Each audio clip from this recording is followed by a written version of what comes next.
I'm 43. That strange age where you're not young but not exactly old either. I was married for 16 beautiful years before my husband passed away. 4 years later, I thought I was finally ready to move forward. I had done the work grief counseling, rebuilding my life, making peace with the past. I had convinced myself that I was strong enough to open my heart again. But no one tells you how violent loneliness can be. It's not just quiet nights, it's waking up at 2 a.m., reaching for someone who isn't there. It's realizing no one is asking if you made it home safe. It's hearing a funny joke and feeling a pang of sadness because there's no one to share it with. So, I gave in. I downloaded a dating app. At first, it was fun, flirty messages, the thrill of possibility. But it didn't take long to see the reality. Married men looking for a discreet affair. Men 20 years older than me, treating me like I was their desperate last resort. Guys who talked only about sex, sending the most disgusting messages within minutes. After one particularly awful date where the guy spent the entire time talking about his ex-wife and then tried to kiss me with whiskey breath, I deleted the app. I told myself, maybe love isn't for me anymore. Maybe I already had my one great love, and that's it. But then, fate did something cruel. I met him, not online, not in some orchestrated dating scenario, but in my everyday life. It was a regular Tuesday morning. I was in my usual coffee shop reading a book when he sat next to me. He was tall, handsome, in a real way, not overly polished, not trying too hard. He had this easy confidence, the kind of man who doesn't just walk into a room, he owns it. He struck up a conversation. Normally, I hate small talk, but with him, it was effortless.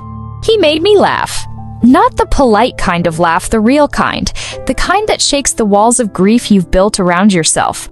For the first time in years, I felt something. We started seeing each other casually. Coffee dates turned into long walks, into late-night phone calls. Calls turned into long drives, hands brushing, stolen glances. And then, one night, I fell asleep in his arms, his fingers tracing lazy circles on my back. I thought, maybe this is it. Maybe life was giving me a second chance. Then, the bomb dropped.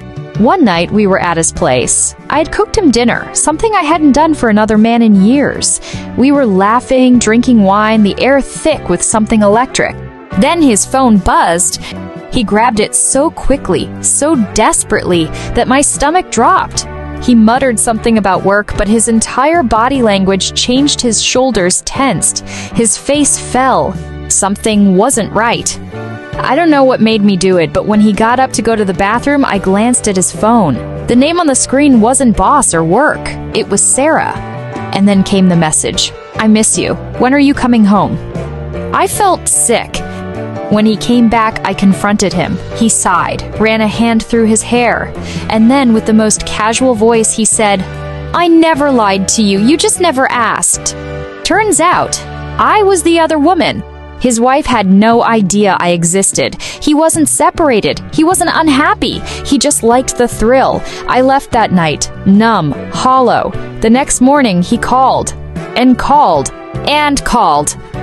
I ignored everyone. Then I got a message from a number I didn't recognize. It was one sentence.